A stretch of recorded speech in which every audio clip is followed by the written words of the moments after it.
Alright, this week's video was an anthropological introduction to YouTube by Wesch, and I think it's been my favorite so far in this class.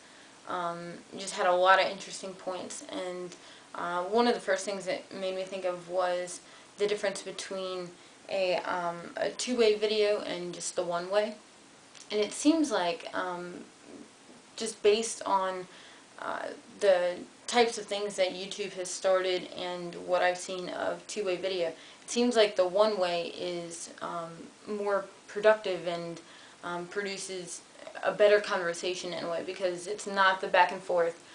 You can watch the video, have a second, or as long as you want, to digest it, and then you can respond in your own time, instead of the back and forth, which is more like a conversation, face to face.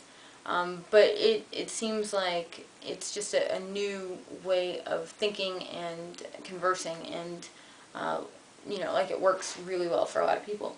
And I think people, myself included, like the concept of when you're talking to the camera, as I am now, it's in an atmosphere, an environment that I have control over, because if you were to make some sort of terrible comment in public, you can't really do much to edit that. But when I'm sitting here talking to my camera, if I were to make some sort of gaffe, I could instantly delete it.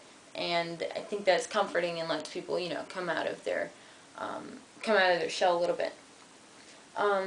And I also thought it was interesting that I didn't know that Soulja Boy got his start on YouTube, or with the, I don't know if it's YouTube in particular, but on online video.